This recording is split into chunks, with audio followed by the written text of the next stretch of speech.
بسم اللہ الرحمن الرحیم۔ السلام علیکم۔ عصر کی نماز کے بعد جو بندہ محمد صلی اللہ علیہ وسلم کا پسندیدہ درود پاک 10 مرتبہ پڑھے گا، اس بندے کی 10,000 حاجت پوری ہوگی انشاءاللہ۔ ناظرین، یہ درود شریف رسول اللہ صلی اللہ علیہ وسلم کا سب سے پسندیدہ درود پاک ہے، جو سارے نفل عبادتوں سے افضل ہے۔ جو بندہ یہ درود پاک پڑھتا ہے تو فرشتے 3 دن تک اس کے گناہ نہیں لکھتے۔ یہ درود شریف پڑھنے والے کو نہ قبر میں مٹی کھائے گی اور نہ کیڑے مکوڑے۔ ناظرین، یہ درود پاک کون سی ہے اور اس کے پڑھنے کے کیا کیا فائدے ہیں، تفصیل سے آپ کو اس ویڈیو میں بتائیں گے۔ ویڈیو کو بنا اسکپ کیے آخر تک ضرور دیکھیے گا، اور آپ سبھی بھائیوں اور بہنوں سے ایک چھوٹی سی گزارش کریں گے کہ جلدی سے آپ اس ویڈیو کو لائک کر دیجیے، اور اپنے چینل کو ابھی تک سبسکرائب نہیں کیا ہوا ہے تو فوراً آپ اس چینل کو سبسکرائب کر لیجیے، کیونکہ ہم آپ کے لیے آپ کی ہی ضرورت کی ویڈیو لاتے رہتے ہیں۔ ناظرین، درود شریف کی بہت برکتیں۔ نبی کریم صلی اللہ علیہ وسلم فرماتے ہیں کہ اگر بندہ دعا کرے اور درود نہ پڑھے تو اس کی دعا زمین اور آسمان کے درمیان لٹکتی رہتی ہے، لیکن اگر کوئی درود پڑھ لے اور اس کے بعد دعا کرے تو اللہ تعالیٰ اس کی دعا کو ضرور قبول فرماتا ہے۔ آقا صلی اللہ علیہ وسلم فرماتے ہیں، عرش کے نیچے ایک فرشتہ ہے جس کا سر عرش سے لگا ہوا ہے اور جس کے پیر تشورا میں ہے۔ اس کا ایک بازو مشرق کی طرف ہے اور دوسرا بازو مغرب کی طرف ہے۔ جب کوئی بندہ مومن نبی کریم صلی اللہ علیہ وسلم پر محبت کے ساتھ درود پڑھتا ہے تو اللہ اس فرشتے کو حکم دیتے ہیں کہ وہ نور کے دریا میں غوطہ لگائے، تو فرشتہ نور کی دریا میں غوطہ لگاتا ہے اور باہر آنے کے بعد اپنے پیروں کو جھاڑنے لگتا ہے۔ نبی کریم صلی اللہ علیہ وسلم فرماتے ہیں، جب وہ اپنے پیروں کو جھاڑتا ہے اس کے پیروں سے نور کے قطرے گرتے ہیں، اور ہر قطرے سے اللہ تعالیٰ فرشتے پیدا فرماتے ہیں، اور جتنے ہزاروں لاکھوں کروڑوں فرشتے پیدا ہوتے ہیں تو وہ سب کے سب قیامت تک اس کا نام لے کر مغفرت کی دعا کرتے ہیں جس کے درود سے وہ پیدا ہوئے ہیں۔ سوچئے، آپ کے درود سے فرشتے پیدا ہوتے ہیں۔ سبحان اللہ۔ میرے اللہ کی شان، جب آدم علیہ السلام اور اما حوا علیہ السلام کا نکاح ہوا تو اللہ نے کہا، اے آدم، نکاح کے بارے میں میرے محبوب پر مہر کے 2 کا درود پڑھو۔ آدم علیہ السلام نے درود پڑھا تو حوا حلال ہو گئی، تو دنیا حلال ہو گئی۔ محترم ناظرین، ویسے تو درود شریف پڑھنے کے بہت سارے فائدے ہیں جن کو سارا بتانا مشکل ہے، لیکن ہم چند فائدے آپ کو آج کے ویڈیو میں بتاتے ہیں۔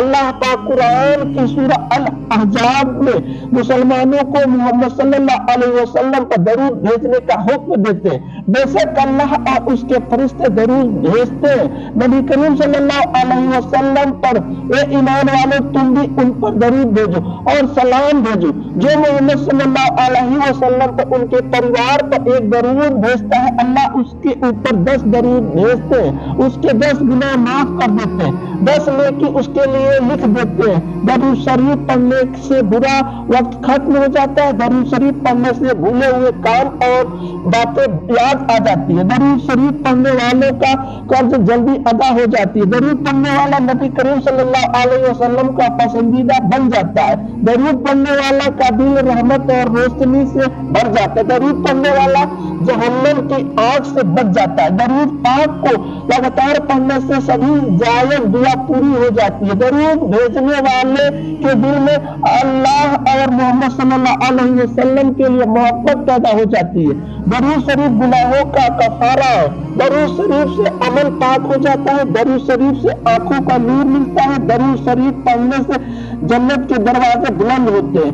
یہ عمل بندے کو جنت کے راستے پر ڈال دیتا ہے۔ درود شریف پڑھنے کی وجہ سے بندہ آسمان اور زمین کے قافلے طاری ہو جاتا ہے۔ درود شریف پڑھنے والے سے آپ صلی اللہ علیہ وسلم محبت فرماتے ہیں۔ جو سب درود شریف کو ہی اپنا وظیفہ بنا لیتا ہے، اللہ پاک اس کی دنیا اور آخرت کے سارے کام اپنے ذمہ لے لیتے ہیں۔ محترم ناظرین، ویسے تو درود شریف